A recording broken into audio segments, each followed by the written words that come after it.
Olá, você está no canal EBD José Augusto Andrade. Meu nome é José Augusto Andrade.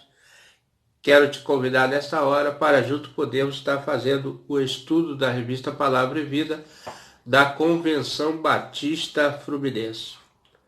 Estaremos estudando a 12ª lição, a lição 12. Esse estudo tem como texto base Deuteronômio 6:5. E estaremos lendo agora, nessa hora, o texto proposto pelo autor, que está em Deuteronômio 6:5.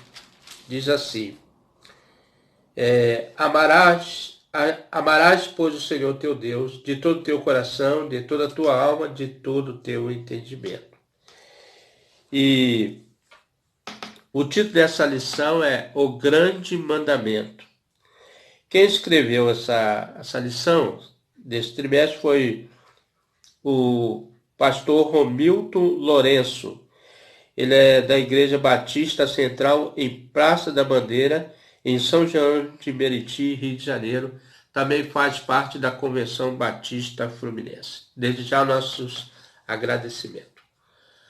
Então, irmãos, vamos partir para a introdução do texto, que diz assim: os 10 mandamentos são propedêuticos.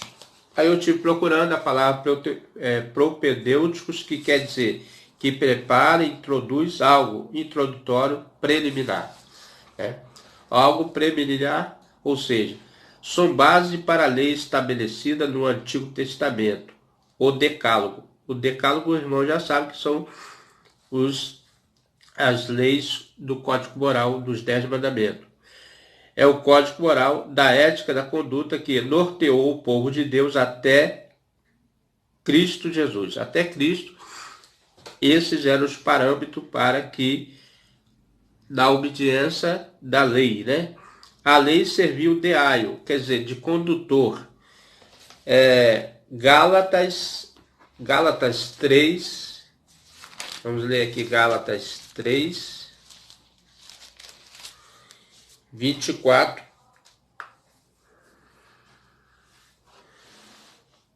25. De maneira que a lei nos serviu de aio para nos conduzir a Cristo, para que pela fé fôssemos justificados. Mas depois que a fé veio, já não estamos debaixo de aio. Quer dizer, até Cristo, Quando Cristo veio, já não estamos mais debaixo dessa lei. Uma espécie de placa indicativa que é apontando para Cristo. O fim desse trajeto é Cristo. Aí nós vamos lá em Romanos 10, capítulo 10, Romanos 10,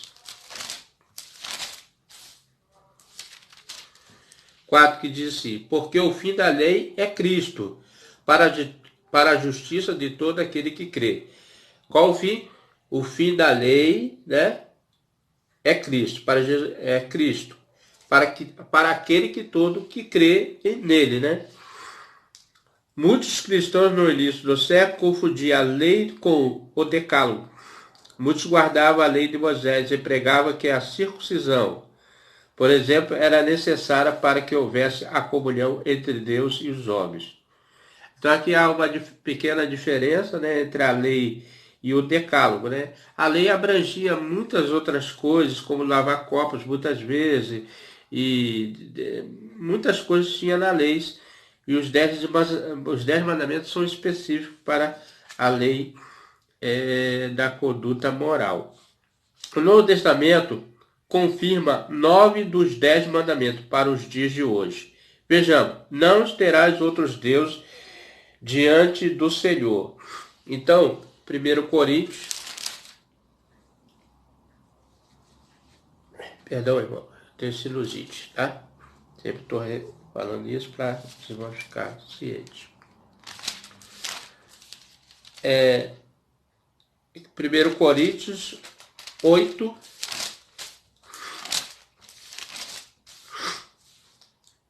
6, 7 a 8.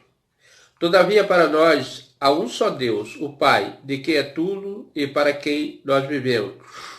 e um só Senhor, Jesus Cristo, pelo qual são todas as coisas e nós por ele.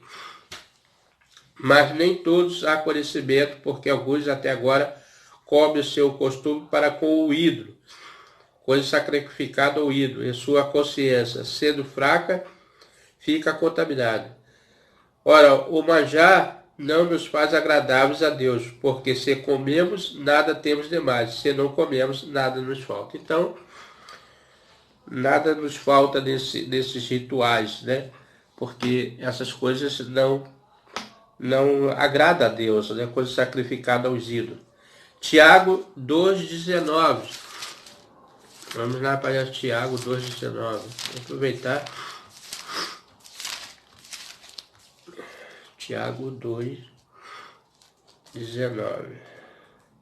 Tu crês que há um só Deus?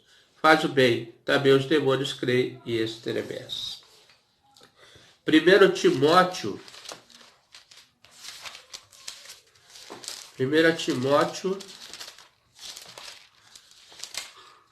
Primeira carta aos Timóteo 2,5. Diz assim: porque há um só Deus e um só mediador entre Deus e os homens, Jesus Cristo homem. Então, há um só mediador, um que liga a Deus, né?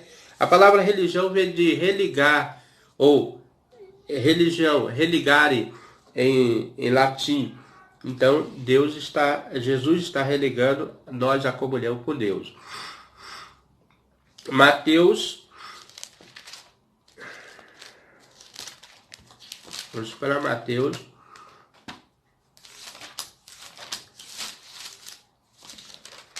4,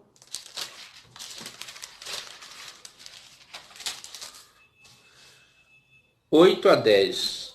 Então diz assim: novamente transportou o diabo a um monte muito alto e mostrou-lhe todos os reinos e o mundo e a glória deles. E disse: tudo isso te darei se prostrares e me adorares. Então disse Jesus: vai-te, Satanás, porque está escrito: ao Senhor teu Deus adorarás e só a ele servirás. Então Jesus foi exemplo de adoração, adorar o único Deus, ao Deus vivo. Não façais imagem de ídolo. Então há uma advertência para que nós não façamos nem adoremos. 1 João, vamos lá, 1 João, primeira carta de João.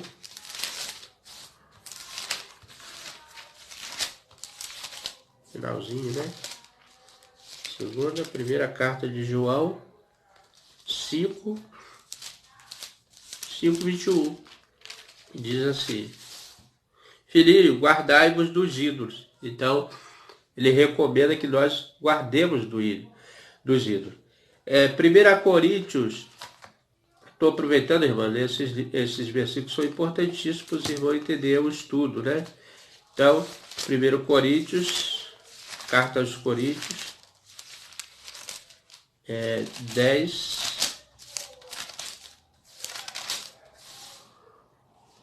Portanto, meus amados, fugir da idolatria. Então, ele sempre está recomendando, os evangelhos sempre estão recomendando fugir da idolatria, né? Apocalipse 9,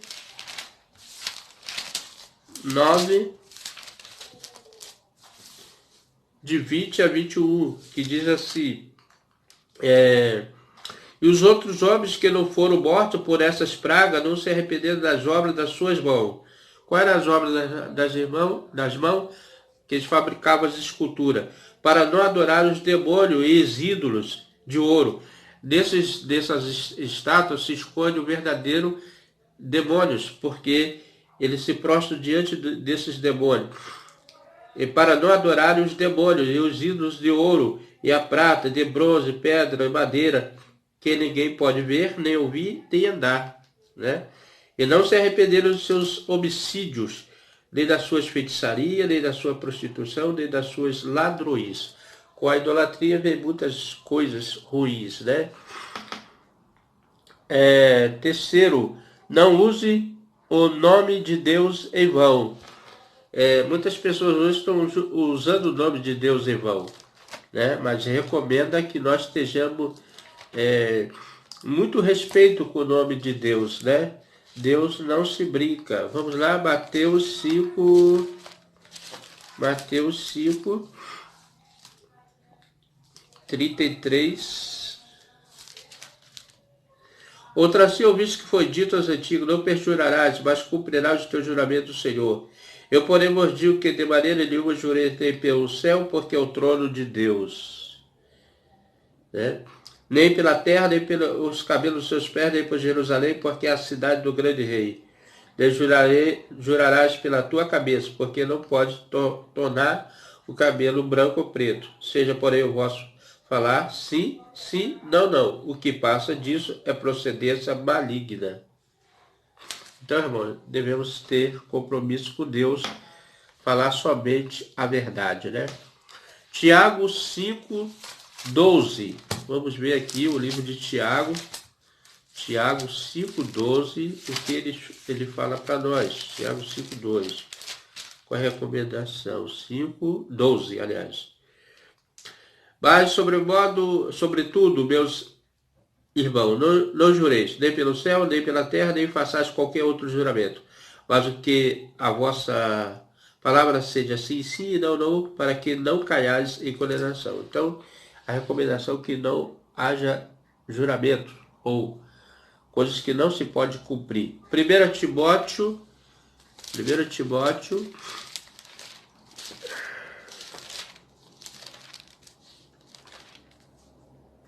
6:1.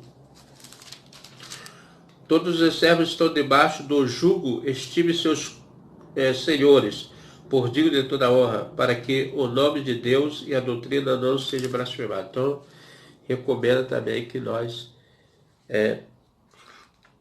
obedecemos às autoridades para que o nome de Deus não seja blasfemado. Lembre-se do sábado. Sábado aqui é a palavra em hebraico, quer dizer sábado. Este mandamento requer uma cuidadosa pesquisa interpretativa, pois em nenhum lugar do Novo Testamento existe uma orientação para a prática da igreja nos dias atuais.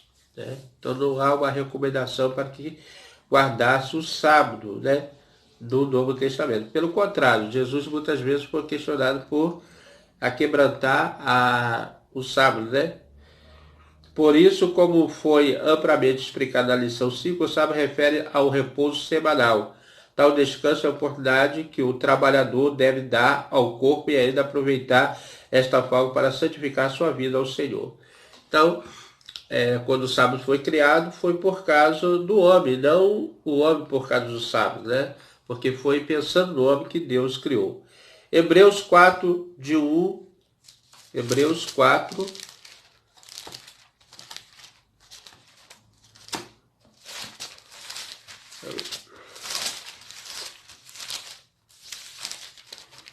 Hebreus 4, de 1 a 9, que diz assim: tememos, pois, que, porventura, deixada a promessa de entrar no seu repouso, pareça que algum de vós fique para trás, porque também nós foram pregadas boas novas, como a eles, mas a palavra da pregação nada lhes aproveitou. Portanto, não está misturado com a fé aqueles que ouviram, porque nós, os que temos crido, estamos no repouso. Tal como disse, assim jurei na minha ira, e não entrarão no meu repouso, embora suas obras tivessem acabado desde a fundação do mundo. Porque em certo lugar disse assim, no sétimo dia, o repouso de Deus de todas as suas obras no sétimo dia. E outra vez, nesse lugar, não entrarão no meu repouso. Visto, pois, que restam alguns que entrem nele, daqueles a quem primeiro foram pregadas boas novas, não entraram por causa da desobediência. Determinada por outra vez, um certo dia, hoje disse por Davi, muito tempo depois, como está dito, hoje, se ouvides a sua voz, não endureçais o vosso coração, porque se Josué lhes houvesse dado repouso, não falaria depois disso de outro dia, né? Até o 9, né? Portanto, resta ainda o repouso para o povo de Deus. Aqui afirme que os cristãos não encontrarão salvação por guardar o domingo, né? É um grupo que questiona. Ao invés do sábado, pensa assim ultrapassar os limites do Novo Testamento, pois não adoramos o Senhor apenas no domingo, e outro diz: cristãos verdadeiros adoram o Senhor todos os dias, em todo lugar, em todo instante. Então, por isso que nós não privilegiamos o sábado, porque nós adoramos em todo lugar, como está escrito: os verdadeiros adoradores adorarão o Pai em espírito e verdade, né? O quinto, honre seu pai e sua mãe. Efésios 6, de 1 a 4 e Gálatas 3, 20. Vou adiantar um pouquinho aqui, os irmãos depois leem esses versículos. Não bate, Mateus 5, 21, 22 e Tiago 2, 11. Sétimo, não cometa adultério, Mateus 5, 27, 28 e Hebreus 13, 4. Não roube, Mateus 19, 18 e Efésios 4, 20. 8, né? 9. Não levante falso testemunho, Colossenses 3, 9, Tiago 1, 26 e Efésios 4, 25. E não tenha cobiça, Mateus 5, 28, Atos 20, 33, Romanos 7, 3, Romanos 7, 7 e Efésios 5, 3. Da cruz do Calvário, o véu do templo foi rasgado de alto a baixo. Desse modo, o descortinamento deu-se início pelas mãos do Senhor. Esse ato é ícone de que o formalismo cerimonial da lei chegou ao fim quando foi cravado na cruz. Então os irmãos lembram que o véu do templo se rasgou de alto a baixo, agora descortinando, tirando todo empecilho para que nós chegássemos ao trono, ao acesso ao Pai livre, sem interferência de ninguém. Entretanto, vale ressaltar que não se deve confundir a lei regida entre ritos e cerimoniais com a lei moral constante no decálogo, os 10 mandamentos, os decálogos, né?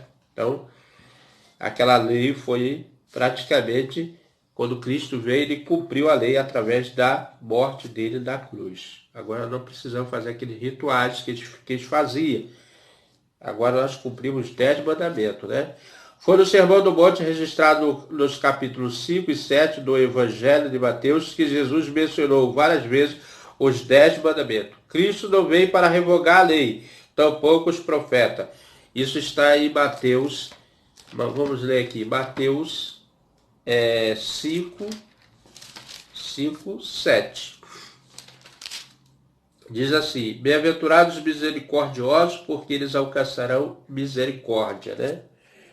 Então, na maioria das escrituras sagradas, o Senhor utilizou seus profetas para nos revelar a sua vontade. Mas foi no decálogo que Deus utilizou seu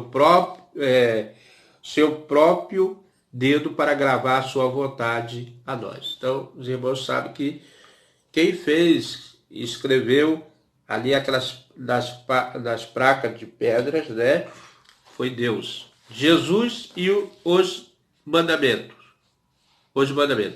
Na época de Jesus, os fariseus classificavam os mandamentos em pesados e leves na sua prática.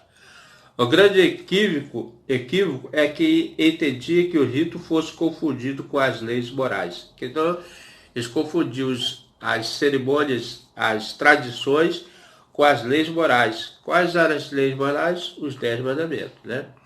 Evidenciado tanto o rito em algo tão importante que se tornou obrigatório aos judeus, equiparando-se ao cumprimento moral. Foi isso que levou o grupo de fariseus a Jesus. A intenção não era de esclarecimento, mas que forçar Jesus a resumir em qual dos mandamentos era o mais importante. O nosso Salvador, ao invés de entrar em polêmicas teológicas, resumiu as 2 tábuas da lei em 2 grandes mandamentos, referidos a Deuteronômio 6:5, que nós já lemos, e vamos ler Levítico, vamos aqui rapidinho, Levítico 19, que são os mandamentos que nós cumprimos até hoje, né? São os 2 grandes mandamentos, 19 e 18, que diz assim: não te vingarás, é isso mesmo? 19, não te vingarás, nem guardarás. Levítico 19, 18. Não te vingarás, nem guardarás ira contra os filhos do teu povo, mas amarás o teu próximo como a ti mesmo. Eu sou o Senhor. Então, nós devemos amar o nosso próximo como a nós mesmos. E amar a Deus, ele se resume nesses... Amar a Deus sobre todas as coisas se resume nisso, respectivamente. Jesus silenciou a todos quando mencionou as Escrituras, e não este ou aquele mandamento.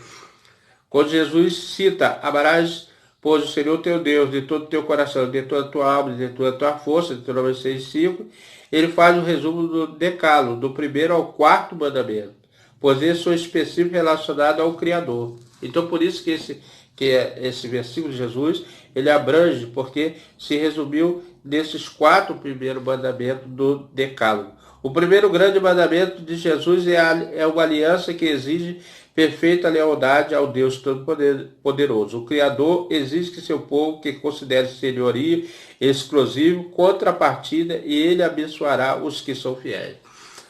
A proposta de Deus é que nós tenhamos um só Deus e um só Senhor. Ele quer exclusividade de nós na adoração. A sociedade atual infringe os 10 mandamentos do decálogo, justamente porque oscila no principal dos 4 primeiros mandamentos. Só podemos cumprir os mandamentos se amarmos a Deus de todo o nosso coração e entendimento. Muitos dos dias atuais estão amando mais as bênçãos de Deus do que o Deus da bênção, né? E isso aqui é uma pura verdade. Se Deus dá alguma coisa a essas pessoas, eles estão prontos a adorar. Mas se não dá, eles são blasfemos, né? E acham que Deus não existe, né? A verdade seja dita, que Deus é uma ficção. Segundo ponto, as ações e reações diante do grande mandamento. O que chama a atenção no grande mandamento de Jesus é a sua introdução, sua subserviência. O termo amarás deve ser observado mais do que uma mera obediência. Só é possível satisfazer o Deus a quem o ama antes de tudo. O coração é a sede do sentimento humano. Então, da onde procede todas as coisas boas e ruins é o coração. E apesar de enganoso para os hebreus, no coração estava a alma e o entendimento, assim como o sentido e a mente, emoção, a razão, né? Vale ressaltar que amar a Deus nesse mandamento tem como objetivo não apenas o sentimento, mas o entendimento. Então, mais do que amar a Deus, nós temos que entender, ter entendimento de quem nós estamos adorando. Não se trata de amar por afinidade, mas de demonstrar o amor a Deus, porque de fato o conhece. Então devemos conhecer profundamente, ter intimidade com Deus. E se conhece é porque pesquisou acerca do ser de Deus. Esses estudos que nós estamos tendo aqui, nós estamos pesquisando Deus, nós estamos tomando a fundo o conhecimento de Deus. Por isso é necessário examinar as Escrituras. E a própria Bíblia mesmo diz, examinar a Escritura, cuidar, ter nelas a vida eterna. Por exemplo, existem cristãos desviados que leem o primeiro mandamento, mas ainda assim cultuam a 3 deuses, por desassociar a harmonia que existe entre o Deus Pai, o Deus Filho e o Deus Espírito Santo. Desconhece a sua triunidade, quando o termo de Deus se revela como Pai, Filho e Espírito Santo. Pessoas distintas, mas sem divisão em sua essência. João, no Evangelho de João, nós vamos entender melhor João, né? A parte aqui, João 10:30.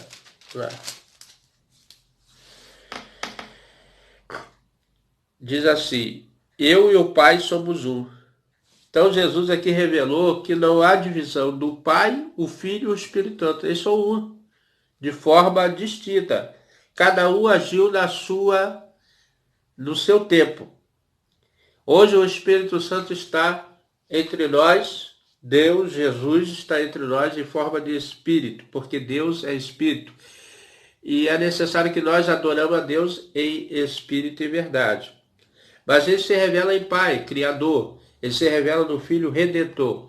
E nós hoje temos o Espírito, que é Consolador. Nos dias atuais, onde a classe da EBD estão cada vez mais vazios, cultos temáticos, por sua vez, mas retratam uma triste realidade. Gradativamente, as pessoas desconhecem o verdadeiro Deus e sua essência.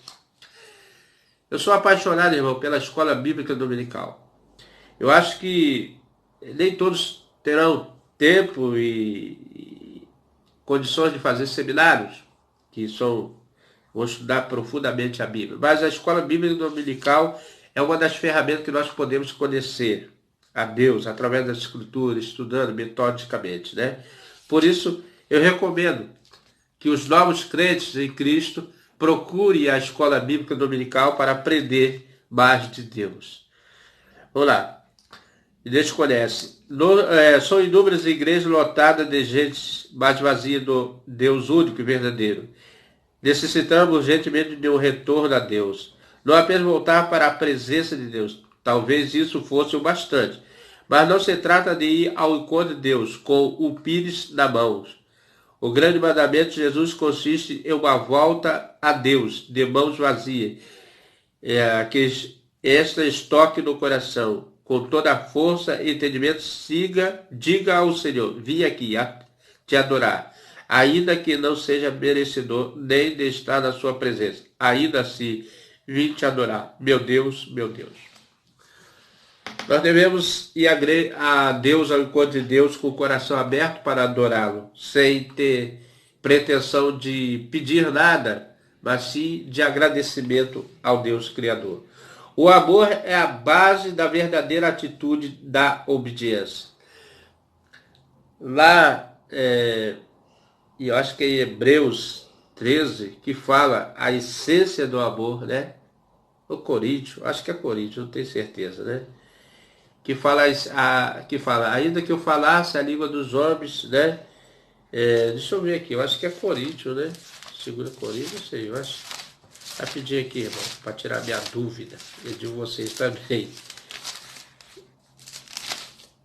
1 Coríntios 13, a excelência do amor. Então aqui ele vai falar nisso, né? Se o nosso amor for por Deus como de uma criança, e que ama um pai que zela, cuida e protege, então nossa reação será de sempre cumprir sua vontade. Através do amor, mandamentos de Deus não são pesados. Muitos, sem entender a importância de amar a Deus, se afastam do Senhor com medo, pois acham que obedecer a Deus é uma escravidão, e que qualquer falha cresce o medo do açoite, né? Nosso Deus a essência, é o amor, né?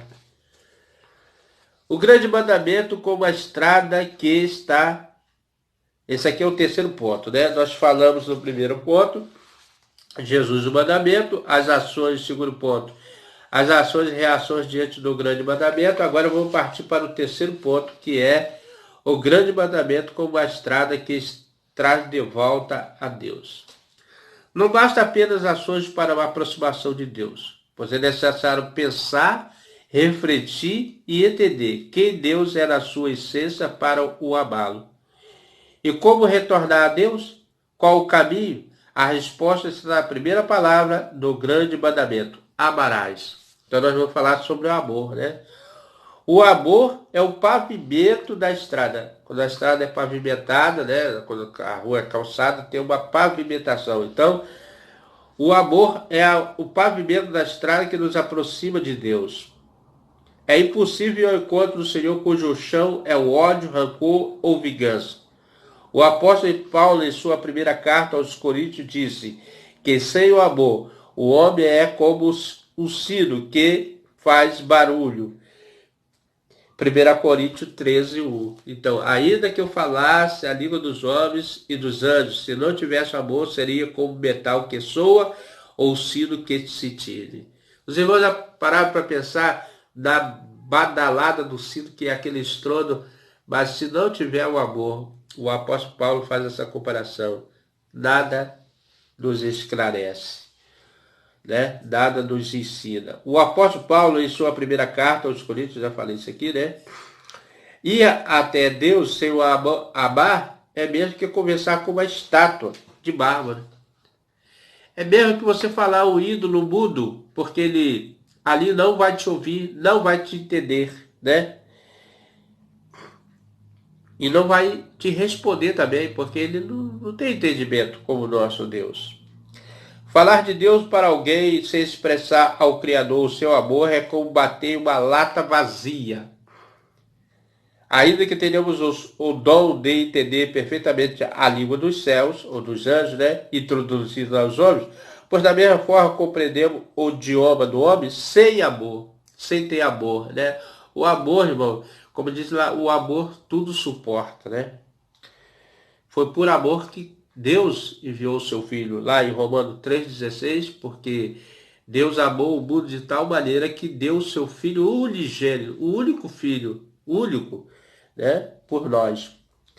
Sem amor, prestaremos um desserviço, ainda que consigamos harmonizar os céus, tem a dizer os homens, mas se não tivermos amor, estaremos promovendo um transtorno. Ainda que tenhamos a capacidade de dizer a Deus o que os homens necessitam, se não tivermos amor, não conseguiremos nos aproximar de Deus. Somos para Deus aquilo que carregamos do lado de dentro, e não o que demonstramos do lado de fora. Então, irmão, Deus conhece nós de dentro para fora, e não de fora para dentro, né? Ora, sem o amor é mesmo que falar apenas a si mesmo. Evangelizar sem amor é o mesmo que exercitar um ritual, né? A maior expressão do amor de Deus por nós foi revelada na cruz do Calvário, que está lá em Romanos. Vamos ler. Romanos 5:8. Vamos ver aqui, tá? Romanos 5:8. Diz assim: mas Deus prova o seu amor para conosco, em que Cristo morreu por nós, sendo nós ainda pecadores. Cristo antecipou a sua morte, se entregando e sabendo que nós somos pecadores. Ele não se importou com isso, né? Porque Deus é santo, Jesus é santo, né? É o Espírito Santo de Deus.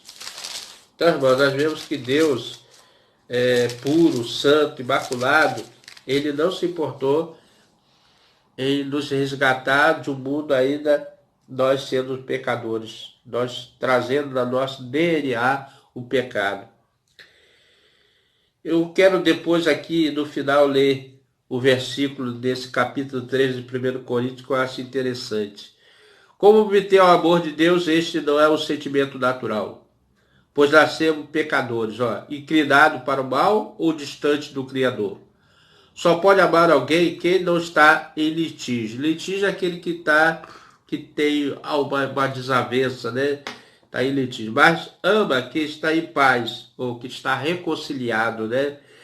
Tal aproximação só poderá acontecer por intermédio de Cristo, de Jesus. Jesus é o que liga, né, a Deus, o Salvador. Ele é o nosso Salvador. Salvou de quê, irmão? Do pecado, da injustiça e do juízo.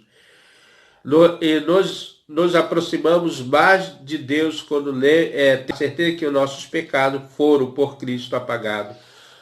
Isso está lá em Romanos 10. Cristo pagou a cédula, né? Agora nós devemos mais porque Cristo pagou na cruz do Calvário. Quando nós aceitamos Cristo, Cristo está pagando a nossa dívida com o pecado. E somos livres da condenação da morte através de Cristo. Agora, lá na cruz do Calvário, todos os nossos pecados foram deixados aos pés deles, para ser uma novidade de vida em Jesus Cristo. Porque se nós, sendo inimigos, fomos reconciliados com Deus pela morte do seu Filho. Quando Jesus morreu, Jesus estava trazendo a paz, estava nos reconciliando com o seu Pai, porque nós ofendemos a Deus através da desobediência, né? E muito mais, estando já reconciliados, seremos salvos pela sua vida. A vida de Jesus, a ressurreição de Jesus trouxe vida a nós, e nós somos gratos a esse Deus. Então, irmãos, Deus pagou o nosso pecado na cruz.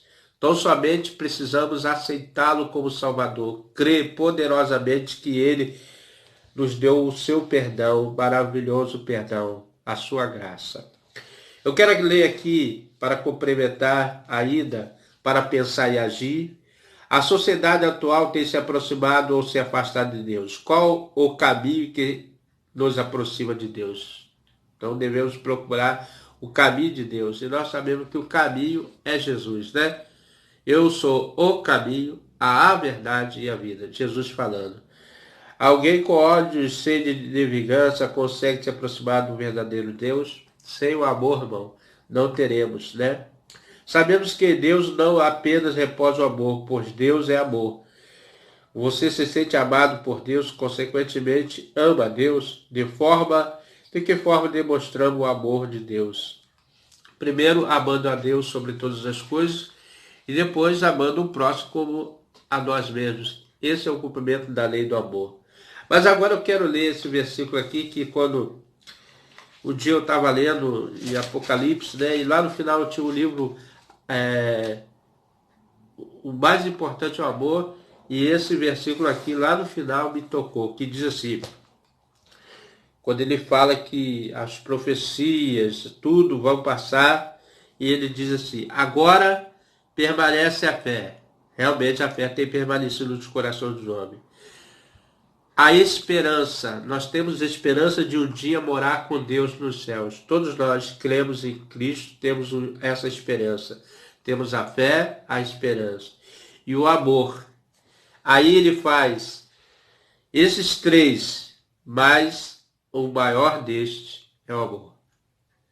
Não há sentimento mais nobre e mais profundo do que amor, porque Deus é amor. Irmãos, meu amigo, meu irmão, se você tem gostado desse estudo, venha conosco, venha estudar a palavra conosco, que Deus possa abençoar poderosamente sua vida, mas antes eu quero fazer uma oração a Deus e agradecimento por tudo que Ele tem feito por nós, né? Nós não somos merecedores, mas Ele, como diz a sua palavra, antes de nos conhecer, Ele já tinha nos perdoado. Vamos orar? Vamos agradecer a Deus. Pai Celeste, grandioso Deus, Deus único e verdadeiro, e fora de Ti jamais haverá Deus, porque Tu és o único Deus, revelado ao homem. Tu és a perfeição, Tu és o Criador, Tu és tudo, Senhor. E nós queremos Te agradecer, ó Pai, por esse momento que o Senhor nos dá a oportunidade de nos expressarmos com a nossa voz, com o nosso canto, com a nossa adoração, com a nossa vida. Tudo que nós podemos pensar e crer e sentir aquilo que o Senhor tem feito por nós. Ó Deus maravilhoso, cremos poderosamente no Seu Filho Jesus Cristo que veio a esse mundo, que nos trouxe a reconciliação, que nos trouxe a paz, porque, Senhor, estávamos afastados da sua graça. E nos deu a oportunidade, Senhor, de nos aproximarmos, de nos reconciliarmos através do seu Filho. Somos gratos pelo seu Filho, Senhor. Tudo que Ele fez e tudo que Ele tem feito por nós. E ainda aquilo que há de fazer sobre a humanidade. Obrigado, Deus, maravilhoso Deus, poderoso Deus. Em nome de Jesus, nós te agradecemos. Amém. Obrigado, meu amigo, se vocês têm ficado conosco até este momento. Venha conosco até o próximo vídeo, se assim o nosso bom Deus nos permitir. Amém?